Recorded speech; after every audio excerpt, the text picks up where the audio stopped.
Let's bring in former House Speaker Newt Gingrich. And Newt, do you think that last night's debate moved that needle at all? And I just want to point our viewers' attention and yours to the fact that we are going to continue to look at these live pictures from Ground Zero as the ceremony gets underway at Ground Zero. So, you know, from last night to today, a lot at stake for the nation.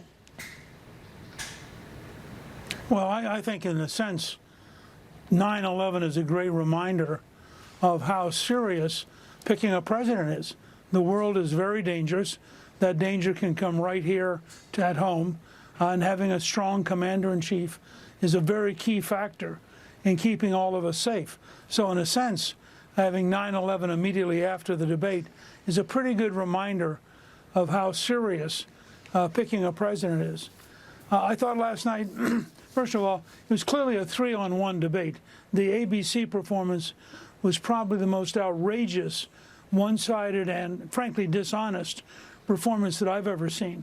On some of the things they talked about, the ABC people were just plain factually wrong while they were trying to correct President Trump. I thought Vice President Harris, in all fairness, was much better prepared, much more, had her act much more together than I thought she would, and you have to give her some credit for that. She had poise, she had answers. Now, when it got to the economy, she danced around it. She explained that she was middle class and had been raised by a middle class mother. She never talked about what you just brought up, which was the inflation rate.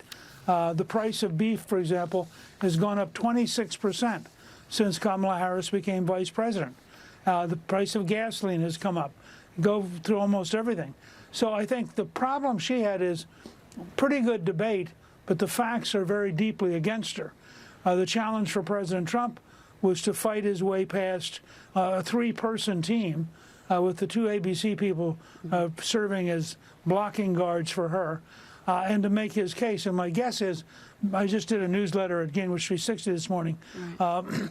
You look at the polling data, and pretty consistently, people thought that Trump got his points across, even though they thought she did pretty well as an actress, but she didn't have the answers that they wanted. On the economy, for example, even CNN said that he had a 20-point advantage on the issue that's the most important. Newt, as we're looking at these live pictures, I'm reminded again of what we heard last night. There were the issue of the disastrous pullback and pullout of Afghanistan.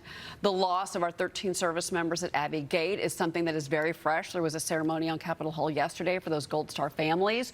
But the issue of Israel, of the war between Russia, between Ukraine, a lot of time was spent on that last night. And it reminds us that the country is in a fragile state right now and that we do need leadership.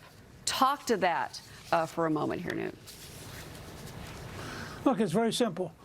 You saw 4 years of Donald Trump getting us out of wars, having a world that was relatively peaceful, no attack by Putin, no attack by Hamas, Iran being corralled and frankly starved of money. And then you saw 4 years of Joe Biden and Kamala Harris. The world's a disaster. There's a war in Ukraine. There's a war in Gaza. There's a constant growth of power by Iran. The Chinese are pushing very hard in Asia. You have to decide.